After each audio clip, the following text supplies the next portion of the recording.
Olá, queridos alunos, eu sou a professora Nilce Cleide e hoje nós vamos dar início às aulas de funções. Mas antes de a gente entrar em funções, a gente vai representar alguns conjuntos aqui, né? Vamos falar sobre os intervalos reais. Então vamos lá. Quando a gente inicia os estudos, né, lá no primeiro ano do ensino fundamental, geralmente a gente aprende a matemática de uma forma de contagem, né? Então, nós aprendemos a conhecer os símbolos numéricos, né, como 0, 1, 2, 3, 4 e 5, para a gente poder fazer uma contagem. Tá? E geralmente, esse conjunto que a gente vai iniciar como 0, 1, 2, 3, 4, 5, é o conjunto dos números naturais, né? E aí a gente aprende as operações de adição, subtração, multiplicação, divisão, né? Tomando cuidado para não dividirmos por zero. Então essa aqui seria uma representação em forma de conjuntos, colocando aqui, ó, entre chaves, conjunto dos números naturais. Então aqui nesse conjunto, esse universo aqui, eu não tenho número negativo, eu não tenho números decimais como 0,80, né? Eu só tenho números que eu posso fazer contagem, tá? E esse zero aqui, o zero, ele foi criado depois. Alguns matemáticos, eles não incluem o número zero nos naturais, tá? Mas hoje a gente vai colocar aqui o número zero. Essa seria a representação de cada elemento do conjunto, tá? Colocando reticência, porque esse conjunto para a direita, ele é um conjunto infinito, né? Eu não tenho negativo, eu não tenho aqui a parte de, vamos dizer, os conjuntos dos números racionais, propriamente dito, né? Então, a representação geométrica em desenho, a gente representa dessa forma aqui, ó, como uma reta, e o número n, aliás, a letra n, e 0, 1, 2, 3, 4, 5, 6 e assim por diante, certo? Essa seria a representação geométrica em forma de desenho, e aqui seria a representação em forma de elementos do conjunto, né? Cada elemento do conjunto. No conjunto dos números inteiros, nós vamos representar o conjunto dos números inteiros pela letra Z, né? E quem são esses números? Eu tenho que ter a noção que esse meu universo, ele já aumentou um pouco mais, né? Eu não tenho somente os números positivos, né? E o zero, como aqui nos naturais.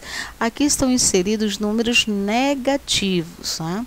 E aí, novamente, a gente aprende a trabalhar com as operações de adição, subtração, multiplicação e divisão com o conjunto dos números inteiros, certo? E também, nesse conjunto dos números inteiros, nós não temos aqueles números quebrados, né? Como 0,5, 0,999, né? Então, dessa maneira aqui, ó, o número já está dizendo, nós temos uma representação inteira com números positivos e negativos. A representação geométrica na reta, nós geralmente colocamos assim, ó, a reta, a letra Z, e nós vamos ter aqui o zero como sendo o referencial, a origem, né? Ou seja, à direita do zero tem os números positivos, à esquerda do zero tem os números negativos. E aí a gente aprende a trabalhar com as operações, que na verdade são mais, a gente trabalha com os sinais, né? Esse aqui, esse sinalzinho aqui, ó, de cruzinha, e esse outro de tracinho, eles não vão representar aqui operações, eles estão representando sinais. Ele vai me indicar o que então? Vai me indicar que à direita do zero eu tenho os números positivos e à esquerda os números negativos. Geralmente a gente vai utilizar, por exemplo, né, quando a gente está medindo temperatura, né? Então, nós temos uma temperatura de 30 graus positivos, uma temperatura de 2 graus negativos. Então, surgiu essa necessidade de a gente representar o conjunto dos números inteiros, certo? Posteriormente, nós vamos conhecendo o conjunto dos números racionais. Quem são eles? São os elementos, os conjuntos, os números em que eu posso representar por uma fração, onde eu tenho um número A, que pertence ao conjunto dos números inteiros, e o número B também pertence aos números inteiros. Só que esse B aqui, ó, o denominador, ele não pode ser zero, tá? Então, falta colocar aqui, ó, tem que ser diferente de zero para o B. Eu posso representar, então, na forma geométrica, olha, como uma setinha, uma reta também, com uma letra Q, né, de quociente. E aqui eu posso colocar alguns números, o 1, o 2, o -1, o 0. E eu posso colocar menos meio, eu posso colocar 1,5, posso colocar 5,2. Então, os números em que eu posso representar em forma de fração são os números racionais. Os números irracionais são aqueles números que, ao contrário desse aqui, né, ou seja, eu não consigo representar em forma de fração, porque existe esses números, então eles são chamados de números irracionais. Eu posso representar numa reta como essa? Posso representar. Por exemplo, o π. O π é um número irracional, porque, na verdade, a gente reduz ele para poder trabalhar. Só que, numericamente, os dígitos após a vírgula são infinitos, né? São enormes, na verdade. Então, a gente não consegue representar o π por uma fração. O e também, né, que posteriormente você utiliza lá em logaritmo exponencial, a letra e, também eu não consigo representar em forma de fração. A gente só consegue representar em forma decimal. E é o que a gente chama de dízimas não periódicas. As dízimas periódicas, elas são representadas em forma de fração. Então, as dízimas periódicas são números racionais, e as não periódicas, né, na verdade, a gente não chama nem de dízima, né? Na verdade, a gente vê aí como vários elementos aqui após a vírgula. Então, se a gente olhar aqui geometricamente, o nosso universo de números, por exemplo, aqui, ó, a gente inicia com um universo pequeno, que é o conjunto dos números naturais, depois ele se amplia para o conjunto dos números inteiros, né? Depois se amplia mais ainda para o conjunto dos números racionais. Depois conhecemos o conjunto dos números irracionais.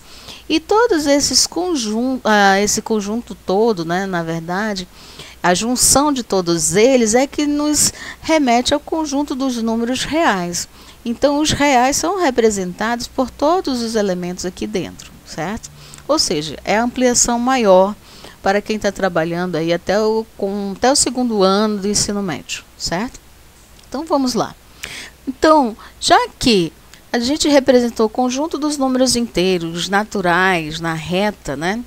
Como é que a gente pode representar o conjunto dos números reais de forma geométrica? Então, o que a gente vai fazer? A gente vai também colocar uma reta, né? Uma reta real. Nós vamos representar alguns números. Existem infinitos números, né? Então, eu destaquei aqui o 0 e 1. 0 e 1, existem infinitos números. Eu não posso pensar que aqui, nessa representação, nesse desenho, só tem o 0 e 1. Quando eu falo real aqui, eu tenho 0,5, eu tenho 0,99999999999. Eu tenho todos aqui, tá?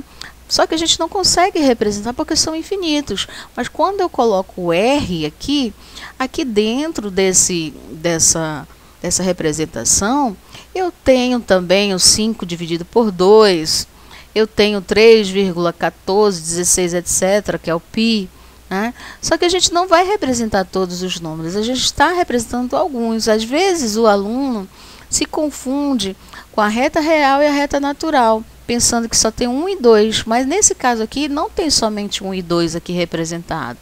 Tem vários números representados entre 1 e 2. São infinitos números, ok? Então, eu tenho que prestar bastante atenção em relação a esse tipo de representação quando aparece R ou N, ou número inteiro, né? Ou o racional. Então, a gente tem que tomar cuidado com isso, tá? Então, para a gente poder trabalhar alguns conjuntos, eu posso trabalhar, por exemplo, com pedaços da reta real, né? Que a gente vai chamar de subconjunto da reta real, ou intervalos reais, certo? Vamos olhar aqui esses subconjuntos. Eu tinha uma reta enorme aqui, e a gente tirou aqui, ó, um pedacinho da reta, um subconjunto, e a gente representou aqui, ó, o -2, né? Ou seja, está à direita do zero, à esquerda do zero, que é número negativo, E temos aqui o 3, o número 3, está do outro lado, né? Só que a gente não tem aí a representação aqui dentro. Nós temos infinitos números entre o -2 e 3. Agora, o que faz parte desse conjunto que eu estou representando? Eu chamo de intervalo fechado quando a bolinha nas extremidades, ou seja, no -2 e 3, estiver fechada ou pintada, né? Então, eu chamo desse aqui de intervalo fechado. É como se eu estivesse retirando um pedaço daquela reta grande, da reta real. Então, eu tenho que perceber quantos números existem aqui dentro. Existem infinitos números. A gente representou aqui, ó, com essa molazinha, significando que eu estou representando todo o conjunto que está aqui dentro, né? Então, se eu perguntasse aqui, ó, se o 0 pertence a esse intervalo, pertence, né? Porque ele está entre -2 e 3. O -1 pertence a esse intervalo? Pertence. O 2 negativo pertence ao intervalo? Pertence, porque aqui, ó, o -2 está incluído, está fechado. Então, ele faz parte do intervalo. A gente diz que ele é -2, ele é inclusive o -2, inclusive o 3 faz parte desse intervalo. A forma algébrica, como é que eu posso representar esse subconjunto sem ser assim pela forma geométrica? Eu posso representar assim, utilizando os símbolos de maior e menor. Aqui a gente vai entender como símbolo de maior ou menor, a abertura está sempre para o maior, tá? Dessa forma aqui. Então, eu digo que o x pertence ao conjunto dos números reais, só que não todos. Eu digo tal que esse x é um número maior ou igual a -2, ou seja, ele está à direita, ó, à direita do -2. E como está pintado, -2 faz parte, eu coloco aqui, ó, o tracinho, né? Então, o x é maior que -2 e o x também pode ser um número menor ou igual a 3. Olha só, o x está à esquerda, né? Então, tem vários números à esquerda do 3. Então, é menor, x é menor que 3. Mas como está pintado o 3, então o 3 também faz parte. Pode ser também o 3. Então, eu coloco o tracinho aqui. Eu leio assim, ó, x pertence aos reais, tal que, né? Esse tracinho a gente vai traduzir por tal que, x está nesse intervalo, x é maior ou igual a -2 e menor ou igual a 3. É esse conjunto. Nessa outra representação, eu tenho um intervalo fechado à esquerda. Intervalo fechado à esquerda. Isso quer dizer que a direita está aberto, né? Ou intervalo aberto à direita, certo? Aí nós vamos ter o quê? Quais os números que pertencem a esse intervalo? O -2 pertence ao intervalo, o -1 pertence ao intervalo, o 0,5 pertence a esse intervalo, o 2,999999999 pertence a esse intervalo, o 3 pertence ao intervalo? Não. Por que não pertence? Porque aqui, ó, a bolinha não está pintada, ela está aberta. Então, significa dizer que o 3 é exclusivo, ele não faz parte do intervalo, está aqui somente como um limite, né? Mas eu não posso dizer que o 3 está no intervalo. Então, essa seria a forma geométrica. Algebricamente, como é que eu posso colocar aqui? Coloco aqui entre chaves, x pertence aos reais, tal que esse x é maior ou igual a -2, está aqui, ó, x é maior ou igual porque está à direita, e ele, ó, é menor que 3, ó, ele está à esquerda. Só que não tem o tracinho igual, ó, porque ele não é igual a 3, ele é menor que 3, certo? Nesse conjunto. Vamos ver esse outro conjunto. Nesse outro conjunto, ele está fechado à direita, significa dizer que a esquerda não está. Então, nesse intervalo, o -2 não faz parte do intervalo, ele está aqui como limite. Então, os números que estão sempre à direita dele, ou seja, maior que ele, fazem parte do intervalo. Até o 3. O 3 faz parte porque está pintado aqui a bolinha. Então, algebricamente, eu posso dizer que x pertence aos reais, tal que x é maior que menos 2, ó, não tem a igualdade, e menor ou igual a 3. Então, tem a igualdade aqui, tá? Então, x fica variando aqui dentro, ó, variando aqui dentro. Então, se eu perguntar se o 0 faz parte desse intervalo, faz parte, porque está aqui dentro. O 5 faz parte desse intervalo? Não, porque vai até o 3, ele não vai até o 5. Tá? É um subconjunto, é um intervalo. Vamos pegar esse outro intervalo. Eu posso ter um intervalo aberto tanto à direita quanto à esquerda, à direita e à esquerda, né, dos números aqui dentro, servindo somente como limite. Então, quais são os elementos que estão aqui dentro? Eu posso ter o menos 1, eu posso ter o menos 0,5 aqui dentro, eu posso ter o 0, 1, 1,5, 2, 2,5, o 1,99999, 1,3, né? O raiz quadrada de 2. Então, todos aqui dentro. Mas o menos 2 faz parte desse intervalo? Não, não faz parte. Por quê? Porque aqui, ó, não está pintado, a bolinha está aberta. E o 3 faz parte? Inclusive o 3? Não. O 3 também não faz parte. Está aberto, ó, né? Então, como é que eu posso escrever de forma algébrica? Eu digo que os elementos que estão dentro desse conjunto são números pertencentes ao conjunto dos números reais, tal que estes números, eles são maiores que menos 2 e menores que 3. Ó, observe que não tem aqui, ó, o tracinho de igualdade. Então, essa forma da gente representar alguns intervalos. Depois mais, a gente vai buscar mais outras representações de intervalos, tá? Um intervalo que não é fechado à direita, que não é fechado à esquerda, tá? Então, nós vamos observar essas situações aqui, tá ok? Certo? Depois mais, a gente vai representar mais intervalos. Vamos pegar aqui algumas perguntinhas para a gente poder pensar um pouquinho. Ó, o número 4 pertence ao intervalo abaixo? Aí eu olho, né? E vejo que vai de menos 2 a 3. Fechou. Não tem mais aqui 4. Então, o 4 não pertence a esse intervalo, tá? Vamos pegar esse outro subconjunto. O número 0 está no intervalo abaixo? Aí eu olho, ó, menos 2, então, à direita de menos 2 vai ter o menos 1, vai ter o 0, vai ter o 1, vai ter o 2, vai ter o 2,5, vai ter o 0,55555, né? Então, o número 0 pertence sim a esse intervalo. Está entre o menos 2 e 3. Então, eu digo que sim. Vamos pegar esse outro intervalo. Ó. O número menos 2 está no intervalo abaixo? Aí eu olho, observo que aqui no menos 2 não está pintado. Então, esse menos 2 aqui, ó, não faz parte do intervalo. Ele só é limite.